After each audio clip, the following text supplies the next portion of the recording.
Well, special thanks to Hutz Hertzberg and Jennifer Burns and Francine Quintero. And join me in thanking the Lord for such great leaders with Turning Point Academy. So I have a website, AmericanMinute.com. I send out a daily history email. And what are we looking at right there? Oh, you can't tell. Well, let's zoom out a little bit. What are we looking at? Still can't tell. Let's zoom out a little bit more. Still can't tell. Zoom out a little bit more. You know, it sort of looks like an eye. Zoom out a little bit more. It looks like a face, and it's John F. Kennedy. You know, sometimes we're so zoomed into the day-to-day news, and you ask people, what's going on? It's like, well, I can't tell. This pixel sort of looks like that pixel. Today sort of looks like yesterday. But when you zoom out and you look at a couple decades, centuries, millennium, it's like all of a sudden it comes into focus. And history is not prophetic, but it is predictive. So past behavior is the best indicator of future performance. You know, if I show you a dot on a page and I ask you, where's the next dot going to be? Well, it could be anywhere, 360 degrees. But if I can show you all the dots preceding that dot, and then I ask you where the next dot's going to be, you know, you can put a ruler up there and you can say, you know, I think it might be up this way.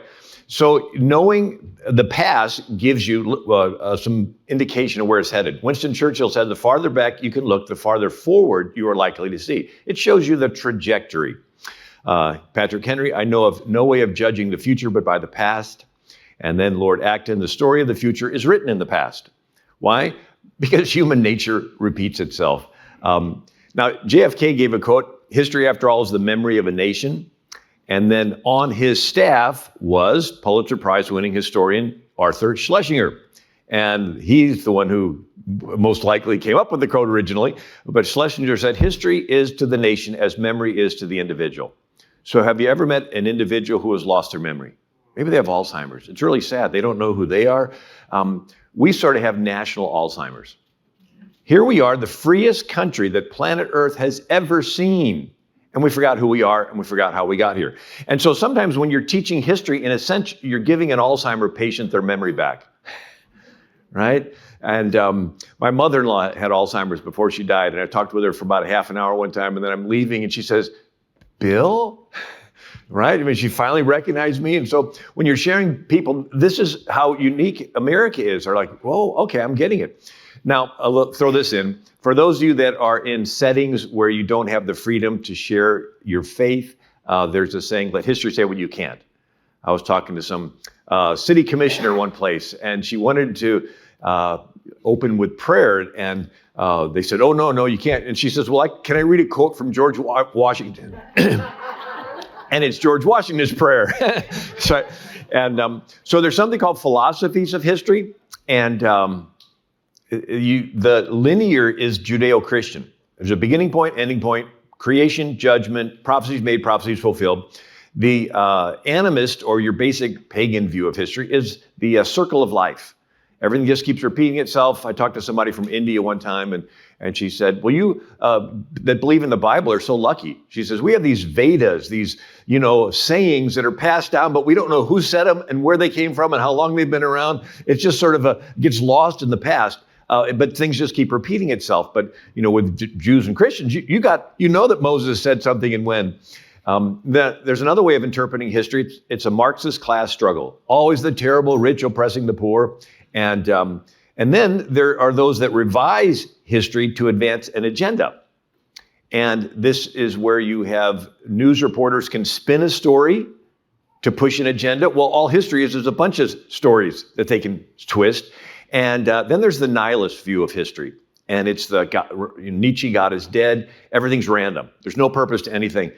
And when have you ever driven by a cornfield and you see the corn, but it has no order, and then you turn the corner and you see the nice rows?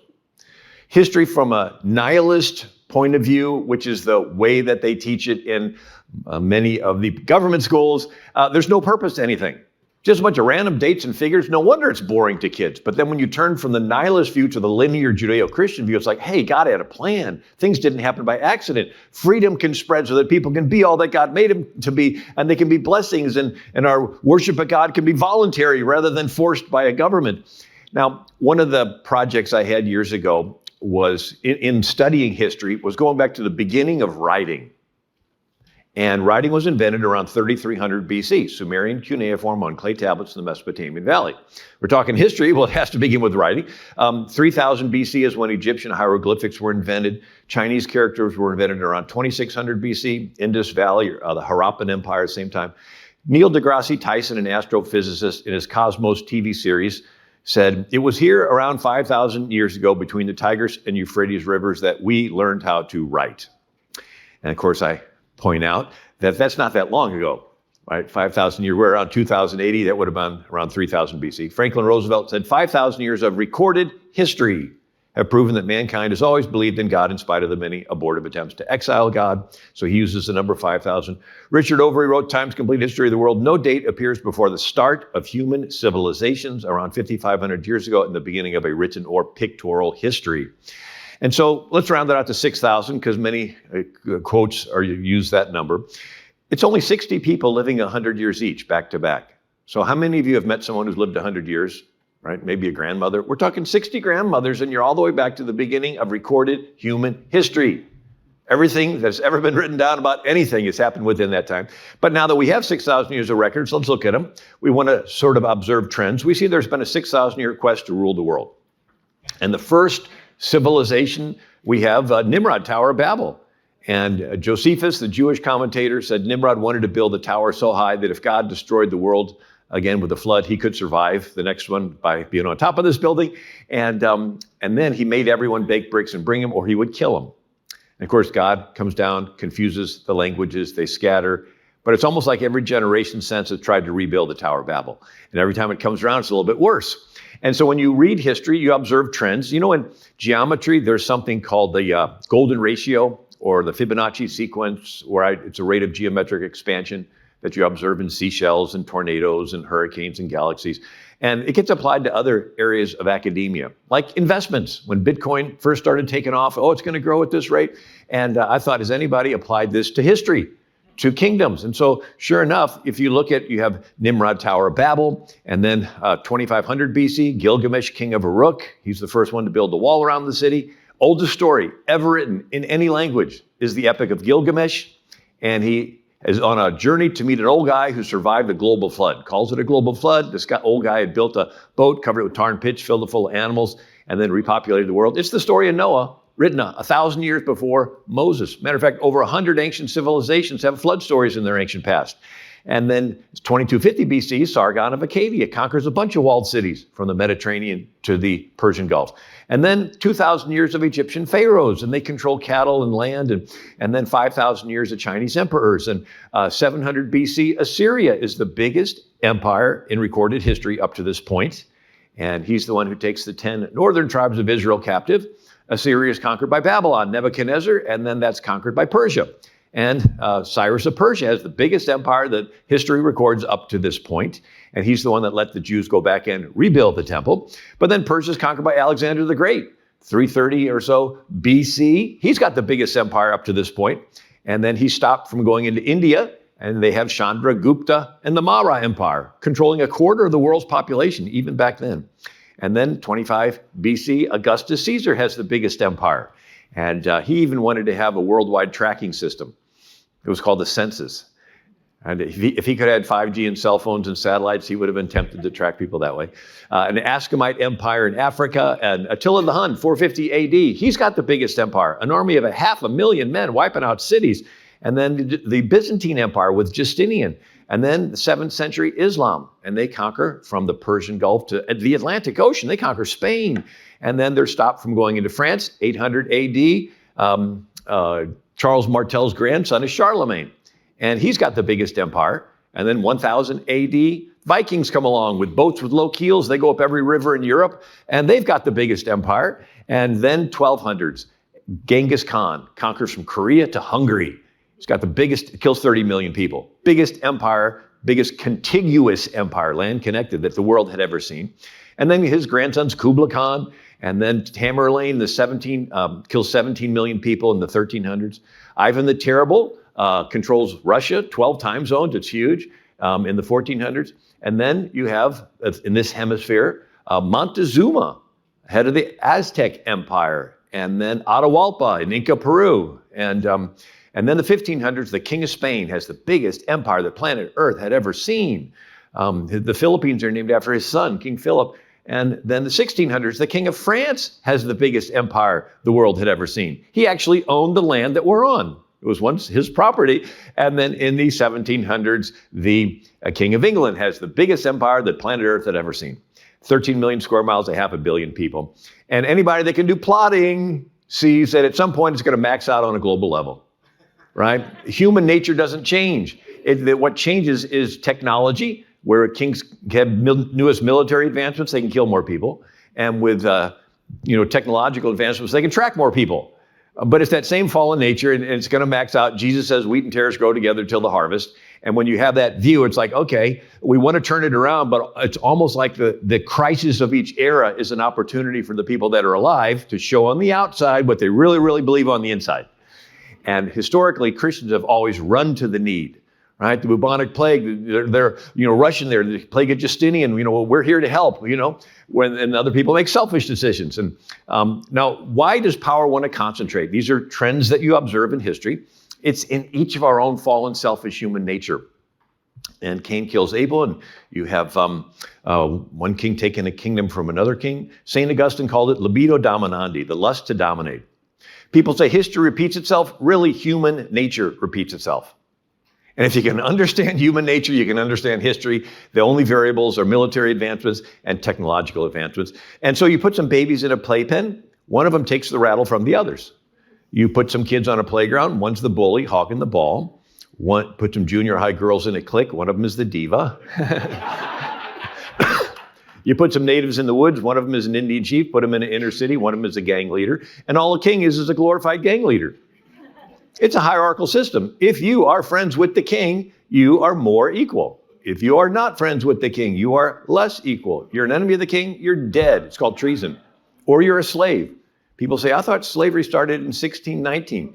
No, wherever you had the first king on top, you had slaves on the bottom, right? And so it's a pyramid structure to society. This is the default setting for human government. It's gangs. It's tribal. And power wants to concentrate. It's like a pull of a magnet, law of gravity. And so they call it the divine right of kings. These kings would claim to be divinely appointed, and they would dispense everything to the lowly subjects down below. So here's King Louis the 14th, the son king of France that used to own the land we're on. He said, I am the state. And one time his administrators said, King, you can't do this particular thing. It's illegal. He says, it is legal because I wish it. It's like, okay, I think I get it. The laws are nothing more than the king's wishes. And he just happens to have a really powerful army to make you obey.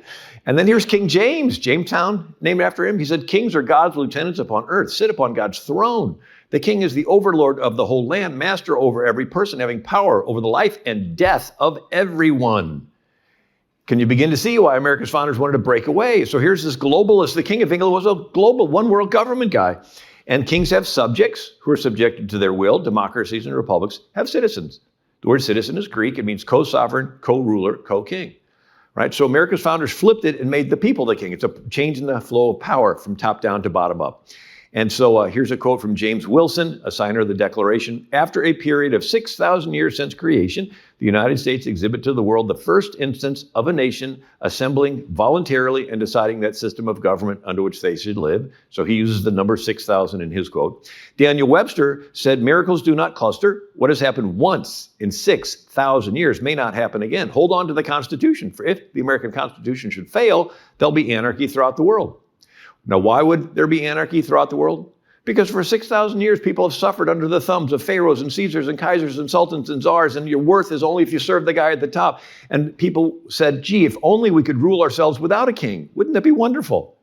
And in America, we did it. And if we blow it, there's nothing left for humanity to look forward to this side of heaven than what?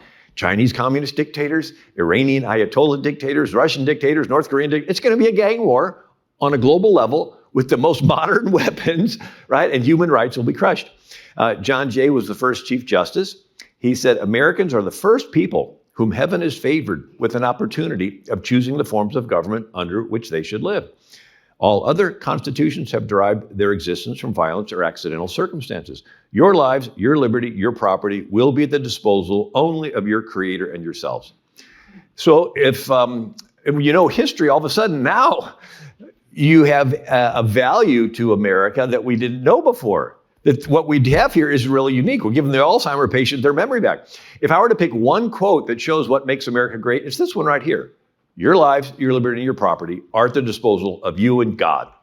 You get to decide where you want to live, who you want to marry, what you want to eat, what clothes you want to wear, what career you want to pursue, what church you want to go to. You, in a sense, get to be the king with the little K of your life.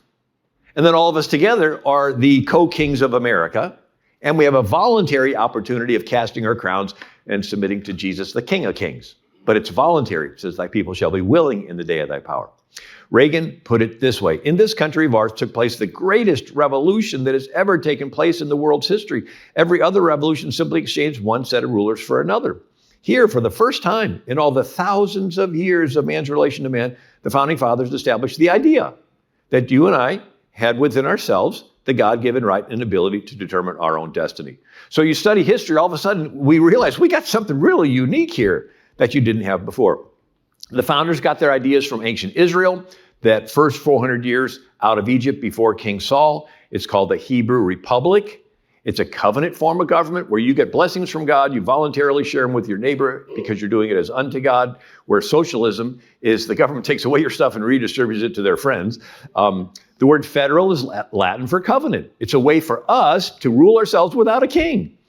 And so the Calvinist Puritans that settled New England looked to the Bible for their authority, but they looked to the pre-King Saul period, this 400 years out of Egypt with no king, whereas the kings of England looked to the Bible for their authority, but they looked to the anointed King Saul and on. So King Saul is the divider between England and America, right? The kings of England looked to the Bible for their authority, but it's the anointed King Saul and on. Calvinist Puritans that settled New England looked to the Bible for their authority, but they looked to this pre-King Saul period, 400 years, millions of people, and no king. And it worked because every single citizen was taught the law, and they were personally accountable to God to follow the law.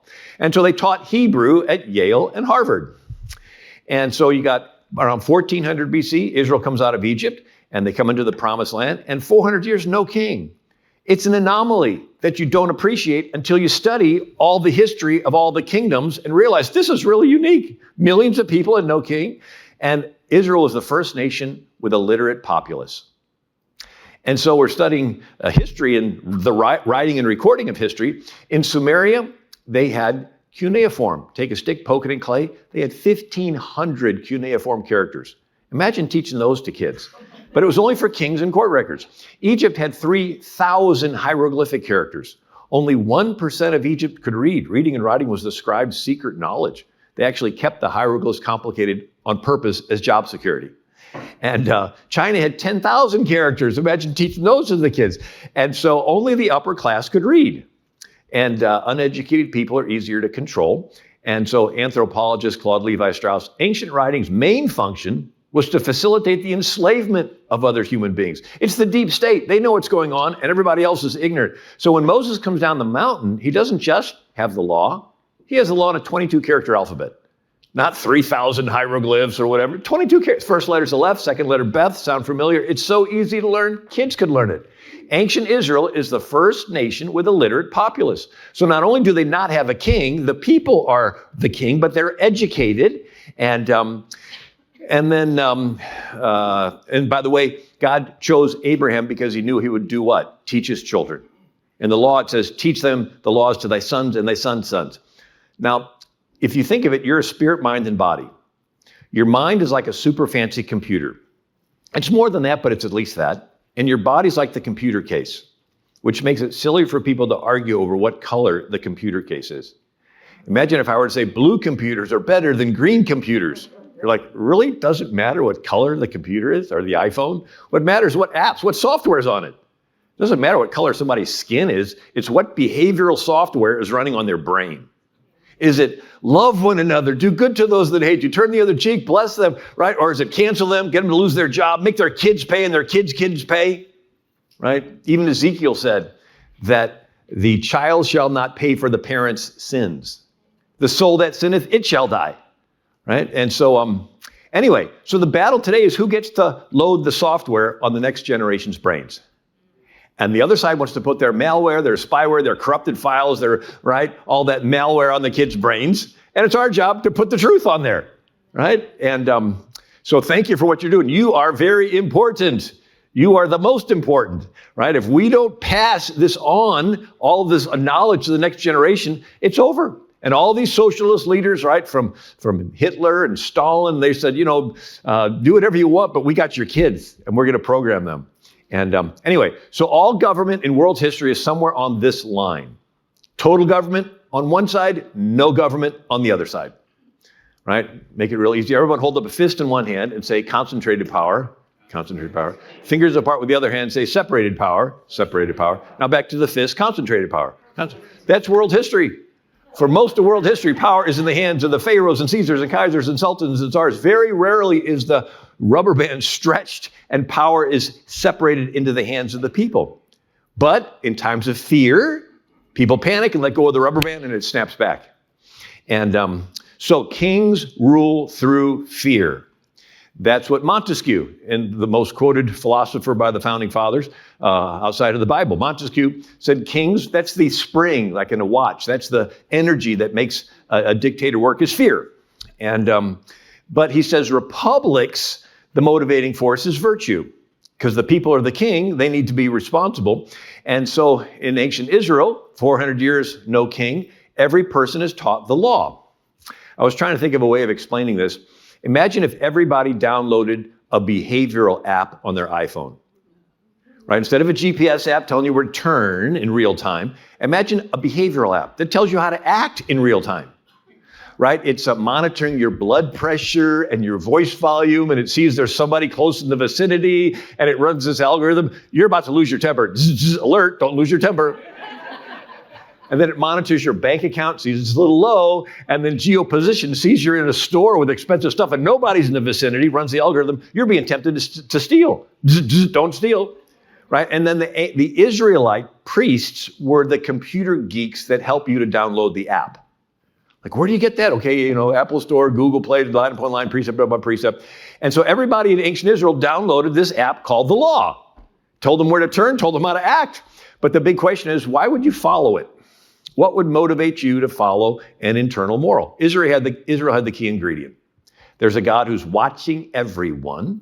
He wants you to be fair. He's going to hold you accountable in the future. You're about to steal. Nobody's around. You know you can get away with it. And then you think, God's watching me. He wants me to be fair. He's going to hold me accountable in the future. Maybe I should hesitate stealing. And it creates something in your head called the conscience. If everybody in the country really believes this, you can maintain complete order with no police. So we go through this 6,000 years of history. It's all kings. It's tops down. And then we appreciate how rare ancient Israel is, where they come out of Egypt as slaves. They can't even read. And suddenly they get downloaded this most unique form of government that's so totally contrary to human nature. And it worked for 400 years. Until what? Till the priests stopped teaching the law. Now, God knew the Israelites would sin. And rather than them walk around the rest of their life waiting to be judged, once a year, they had the Day of Atonement. And everyone's sins in the whole country are forgiven, and they all start the new year off with a clean slate.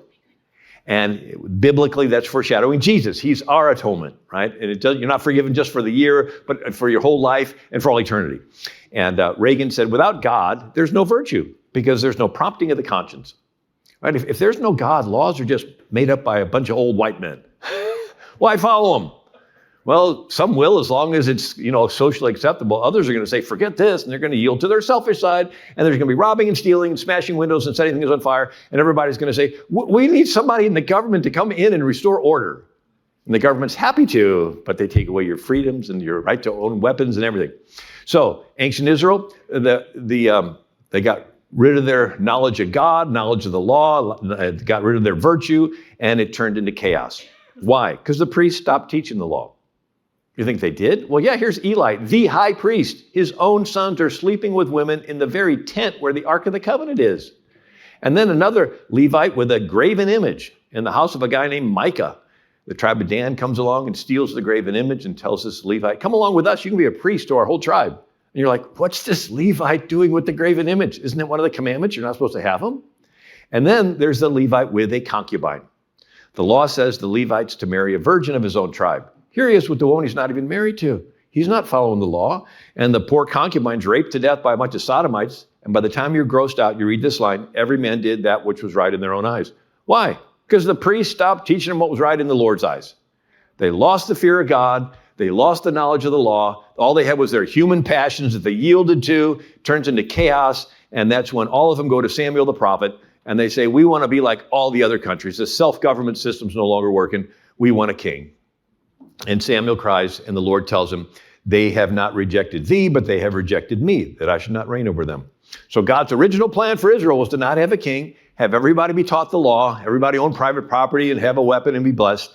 And then they got King Saul, who killed most of the priests. Now, one of the studies of history was done by Oxford anthropologist J.D. Unwin. And he wrote a book in 1934 called Sex and Culture. And he studied 80 civilizations over 5,000 years. And what do historians think like? They want to observe trends. And so one of the trends he observed was that sexual promiscuity always preceded the collapse of a civilization. Interesting. He said that, and he studied the Babylonians and the Romans and the Greeks, and he said that civilizations have a life cycle. Go through 4 stages. The first is a period of pain and poverty. They go through a war, they go through famine, and they get through it, and they work hard and become productive. And then they get protective and patriotic. They're working together. And then finally, they get prosperous. And then they want to enjoy their prosperity, and they get pleasure-focused, promiscuous, undisciplined, weak, and then they get conquered by the next rising civilization. Sort of like an athlete. When he's young, he's focused and disciplined, exercises, watches his diet. He wants that championship. And finally, he gets it, and he's the champ. For a couple seasons. Then he gets a little lazy and eats fatty foods and, doesn't exercise as much. But in his mind, he still thinks he's the tough guy. And he gets challenged into the ring of competition and he gets defeated. And this is the attitude of every single empire.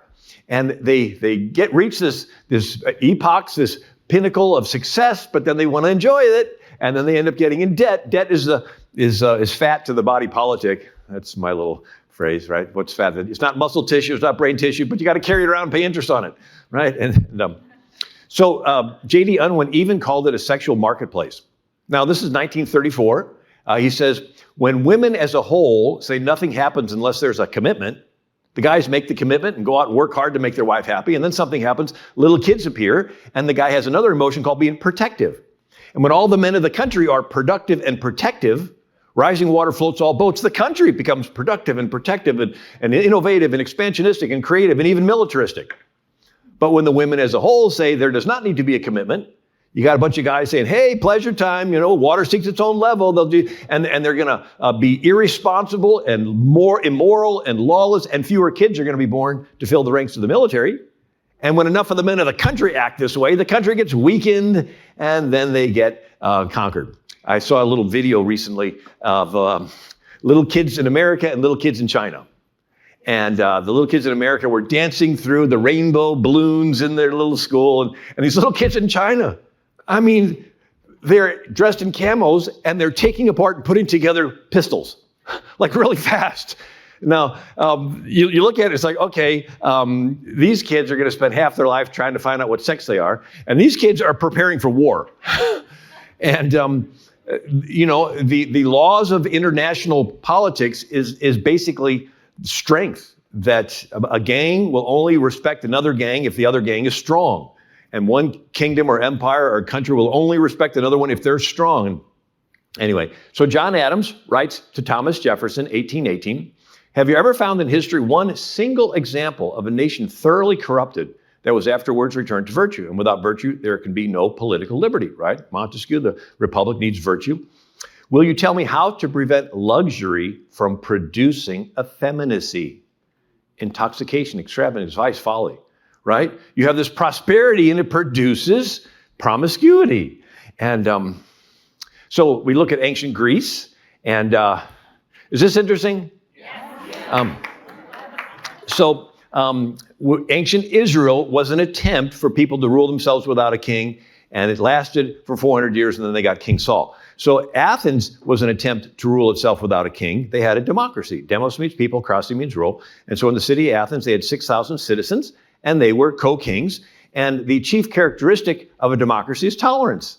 Everybody tolerates each other. It's wonderful. And then they tolerate people that are a little bit off. Then they tolerate people that are a lot off.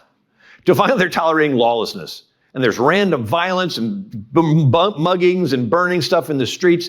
And Plato says the manner of life is that of Democrats. Now, he's describing a democracy. He says every man does what is right in his own eyes. Where did we see that before? Ancient Israel, right?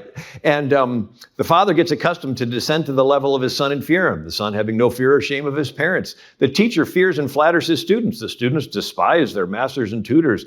The citizens take money from the city treasury, spread the wealth around. Now the treasury is empty. Then they vote to take the money from the rich. Now there's no rich. And then it turns into them. The leaders deprive the rich of their estates and distribute them amongst the people.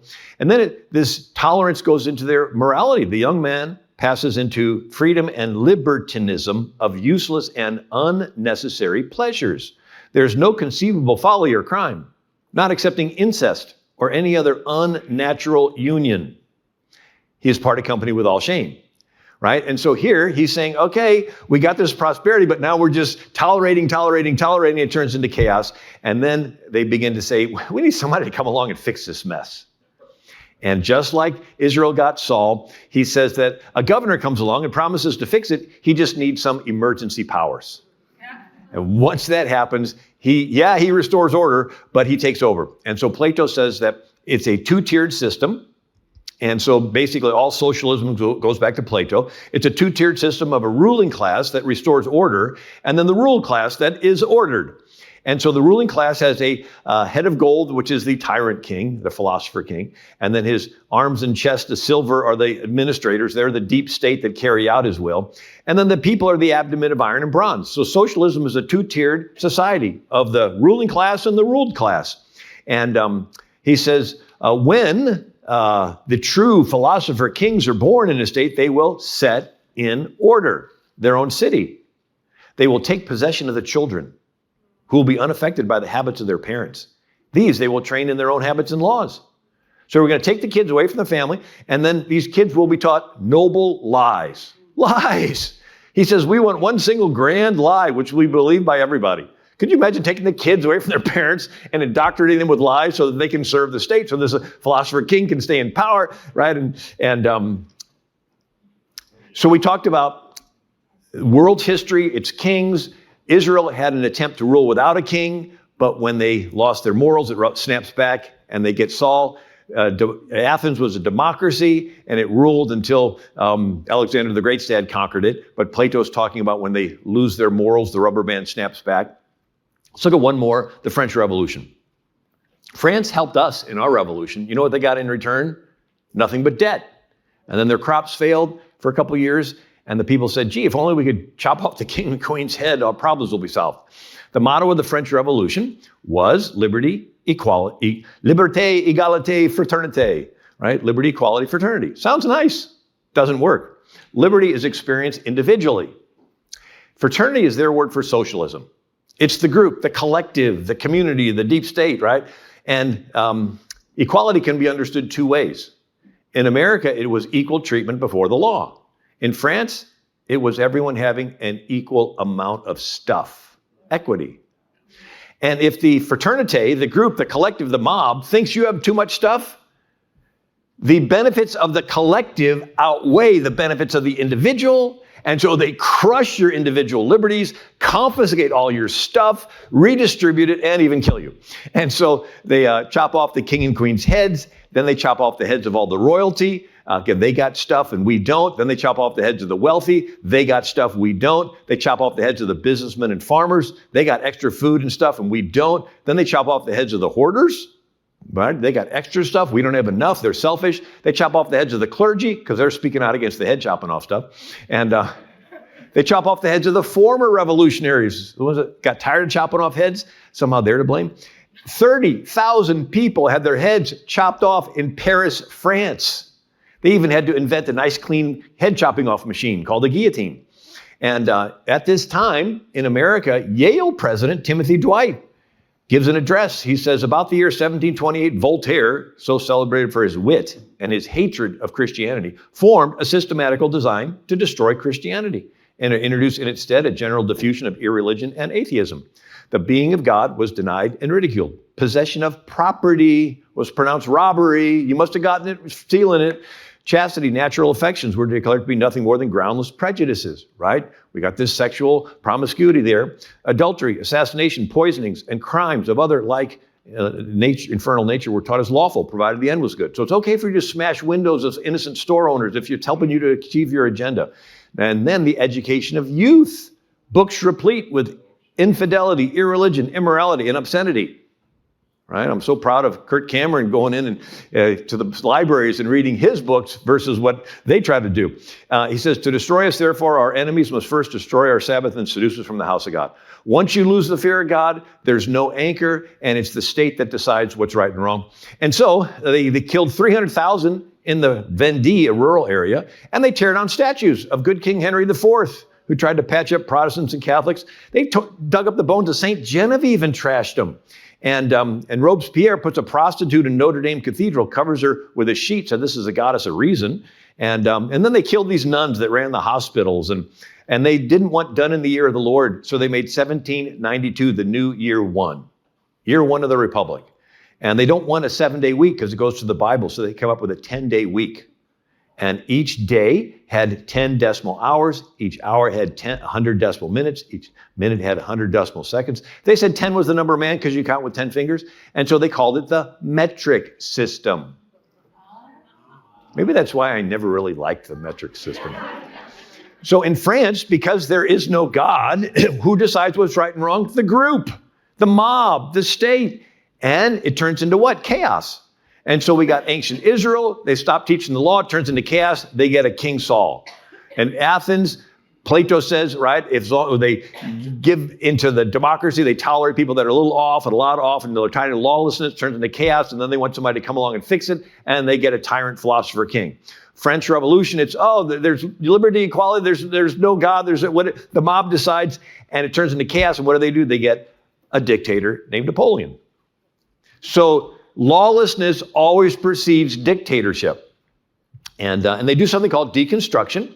And it's where you portray the past negatively so that the people emotionally detach from it. And then they get into an open-minded neutral state. And then you portray whatever future you want to push positively. It's a sales technique. If I was a toothpaste salesman, the first thing I do is tell you negative things about the toothpaste you're currently brushing with. You're still brushing with that stuff? Haven't you read it'll eat the enamel off your teeth? You're like, ugh, you're repulsed by it. Now I have you in a neutral, you're open-minded. What are all the toothpastes out there?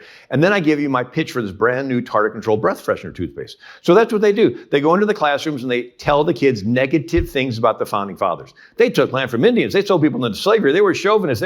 Forget the fact they gave you a country where you're in charge of your own life and all of us together are in charge of it. They portray them so negatively, these kids are like, ew, they're bad. Now you got the kids in a neutral. They're open-minded. What are all the belief systems out there? Then you give them your pitch for LGBT or trans or Sharia Islam or socialism, right? And Europe went through this. Europe went from 1,000 years of Catholic cathedrals, Jewish neighborhoods, and Protestant Reformation to the French Revolution. Free sex, anything goes. Right? John Lennon's imagine there's no heaven and no religion too. Well, what's happened? Now it's turning into a Sharia Europe, with Muhammad being the #1 name for newborns. And socialism. So yeah, the government pays for your education, but if you score bad on a couple tests and later you decide to apply yourself, you can't switch tracks. I know a young man that wanted to be a doctor and he worked really hard, but the one professor hated his dad, wouldn't give him a passing grade. So the rewriting of history, it's like gene replacement therapy for a culture. So it's not just Europe, but here's China. 3rd century BC, it's the Warring States period.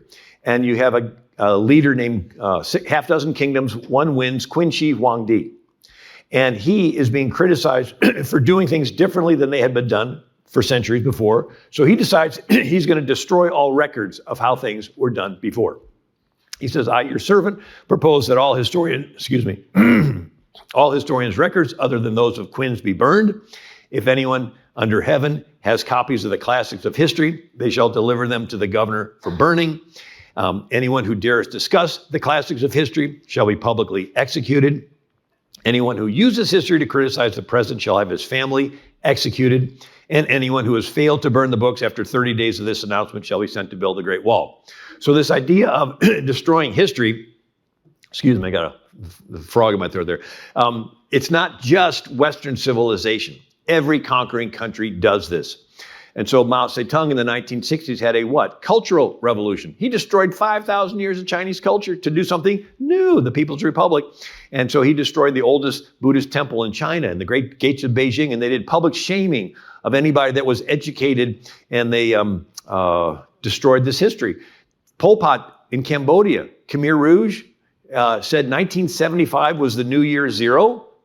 Anything prior to that was irrelevant. And he killed anybody that wore glasses. He said if you wore glasses, you could read. If you read, you knew the history. He kills a third of his country, right? The killing fields.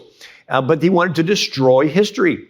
And then you have the Islamic expansion. And Caliph Umar is told that there's all these books in the oldest library in the world in Alexandria. And they asked what to do with them. And he said, every book that does not agree with the Quran, destroy. And every book that does agree with the Quran is redundant because we have the Quran to destroy them all. It took months to burn them all. And they still do it today. And so today it's called the 1619 Project, or Howard Zinn's People's History of the United States. It's intentionally designed to portray all the founders negatively so that students emotionally detach from them. Oh, thank you. And then you get them into a neutral, and then you can brainwash them for the future. Carl Sandburg, a poet, when a nation goes down, one condition may always be found: they forgot where they came from. They forgot the history. George Orwell's 1984, he works for the Ministry of Truth in the government, and his job is to re-edit history, revise it. And pneumatic tube was a new invention, like you at a bank, you put the deposit in. And so down the pneumatic tube comes the history to be edited, and he edits it, and then he takes the original history, sticks it in another pneumatic tube that sucks it into the incinerator in the basement, called down the memory hole, and it's burnt. And he says that every record has been destroyed or falsified, every book rewritten, every picture has been repainted, every statue and street building has been renamed, every date has been altered, history has stopped. Nothing exists except an endless present in which the party's always right. I know, of course, that the past is falsified, but it would never be possible for me to prove it, even when I did the falsification myself. After the thing is done, no evidence remains. The only evidence is inside my own mind, and I don't know that any other human being shares my memories. Everything faded into mist. The past was erased. The erasure was forgotten. The lie became truth. If there's no God and no absolute right and wrong, why not spin history if it can help you to achieve your agenda? So Orwell said, those who control the past control the future, and those who control the present control the past. So you draw your identity of where you come, where you're supposed to go from where you came from. They say in prisons, most of the men in prison don't even know who their dad is, right? Just by having a relationship, just by knowing where they came from, they're less susceptible to be manipulated. I like this quote from Librarian of Congress, Daniel Borstein. Trying to plan for the future without a sense of the past is like trying to cut flowers. And so I think I'm just about out of time. We go from the Pilgrim Covenant with a God that you have a relationship with, to the social contract during the Age of Enlightenment with the impersonal, distant God. And then the French Revolution is a social contract with no God. And then Marxism and socialism, where the state is God. There's more there in my book on socialism. But here's Hegel. The state is God walking on earth. We must worship the state. All the worth which the human being possesses, he possesses only through the state. Rousseau, when the state says to a citizen, it is expedient for the state that you should die, he ought to die because his life is a gift made conditionally by the state. And then 100 or so years later in Germany, says Nazi Ministry of Justice authorized physicians to end the sufferings of incurable patients. No life still valuable to the state will be wantonly destroyed. I love this quote from Eisenhower. In many lands, the state claims to be the author of human rights. If the state gives rights, it can and inevitably will take away those rights. The Founding Fathers had to refer to the Creator in order to make their revolutionary experiment make sense. In other words, do your rights come from the government or from a source higher than the government? And so at Eisenhower, it was because all men are endowed by their Creator with certain inalienable rights that we could dare to be free. So we look at all this world history, it's all top down. These kings claim to be divinely appointed. America's founders flipped it. They look back to this ancient Israel where we could rule ourselves without a king, and it empowered the individual. The individual needs to be educated, and the individual needs to be aware that they're accountable to God. So without God, government transitions from your servant to your master.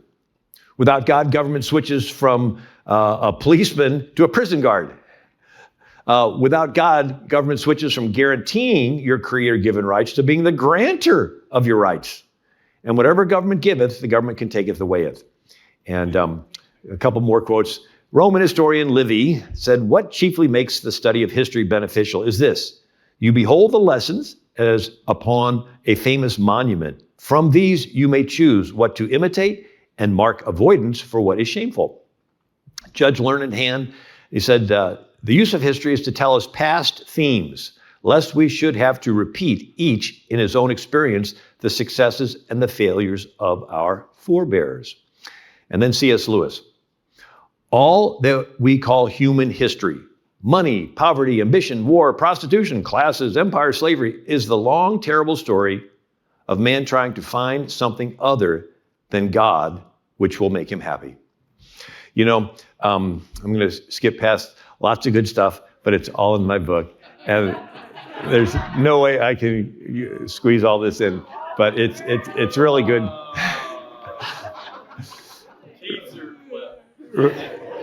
Really good stuff. But, you know, Hutch talked about getting an eternal perspective.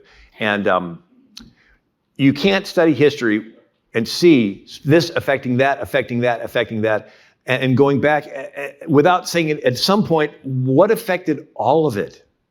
Like why are we even here? Did everything just come from nothing by accident? Or is there an infinitely intelligent being? You know, in 2003, they focused the powerful Hubble telescope on a spot in the sky where there was nothing. Teeny spot, size of a grain of sand held between your fingers at arm's length against the night sky. Nothing there. After 11 days, they developed the images. In that spot was 10,000 galaxies with hundreds of billions of stars in each galaxy. And this is the picture. It's not an artist's rendition. This is the furthest picture ever taken away from planet Earth. It's called the Hubble Ultra Deep Space Field. And every dot you see is a galaxy with hundreds of billions of stars, and all that in a spot the size of a grain of sand. And now they begin to look in other directions, and they've come to the conclusion that the observable universe is 93 billion light years across and still expanding at the speed of light. Right? So light travels in waves. This is the James Webb shot of the same spot. They saw the red shift, right? Light travels in waves, blue being shortest, red being the longest, slowest. They saw the red shift, galaxies moving away from us. The largest star they found is Stephenson 2-18. It's a super gas giant. It's so large, if you were to place it in our solar system, it would engulf the orbit of Saturn, the sixth planet from the sun. We're the third planet. Could you imagine one single star that enormous? And God made it all, and he made you. Why would he for a being that is that powerful? Nothing, except maybe something. What's a galaxy anyway? It's a bunch of rocks. Hot rocks, cold rocks, vaporized rocks. A rock cannot love you. So it's almost like God said, okay, been there, done that. I can make everything. I would really like someone in my image that could love me. Now it gets interesting, because love by definition must be voluntary. The moment it's forced, it evaporates. So in the context of everything God controls, time, matter, space, energy, he intentionally created one little thing. He doesn't control your will. Now, he could control it if he wanted to, but that would defeat the very reason he made us different than everything else. He doesn't need your love. He's not incomplete, and your love somehow completes him. He doesn't need it, but he wants it. Parents don't need the love of their children, but they want it. And what's the most important thing in your life? Well, somewhere at the top of the list is loving and being loved. And if we're made in God's image, could it possibly be that loving and being loved is important to him? He loves everything he created, but could it love him back? If God were to force you to love him, he himself would know he's forcing you to love him, and he would know your response is not a love response, so he'll never force you. But he wants your love. And so everything in nature follows rules, laws of planetary motion, laws of gravity, laws of physics, laws of optics, right? All animals follow instinct. You know, I looked up the word angel in the King James Bible. It appears 289 times. Never once is the word love used to describe an angel's relationship with God. The word angel means messenger. They deliver God's messages to, Ezekiel and Daniel and Mary. They smite God's enemies, like delivered judgments in Egypt. They're heavenly witnesses. Jesus says, I'll confess you before the angels. They rejoice when a sinner converts. But they are not made in the image of God, and Jesus did not die on the cross for angels. Angels cannot forgive, right? They're mighty and they're powerful, but they were created for a purpose. What purpose were you made for? We're not mighty, we're not powerful. You know, a king can have a castle with a staff that's intelligent and strong, but then the king can have children. And so here we are. You know, why were we made? Well, guess what? The word love is used all throughout the Bible to describe men and women's relationship with God. Love the Lord your God with all your heart, soul, mind, and strength. Love your neighbor as yourself, right? Love Jesus rise from the dead. Peter, do you love me? So we're beings created with the capacity to love God, but for love to be love, it must be voluntary. The second thing is he has to hide himself behind his creation, because if he ever showed himself in all of his universe creating omnipotent power, your response would be involuntary. People say, if God's real, why doesn't he show himself? Because the moment he shows himself, your free will's gone. I use the example. If a billionaire has a son who goes to college and he flies in on his private jet, drives up in his Lamborghini, he's got Rolex watch, fancy clothes, he's going to have every girl on campus wanting to meet him. But if he lays all that aside, drives up in a clunker, he's got holes in his jeans, the uppity girls are going to ignore him. But then there's a girl that likes to study with him in the library, and they eat together in the cafeteria. And she takes heat from the clique for hanging around this nobody guy. But she believes in him. They fall in love, they get engaged. And then one day he says, hey, I want to take you back to meet my dad.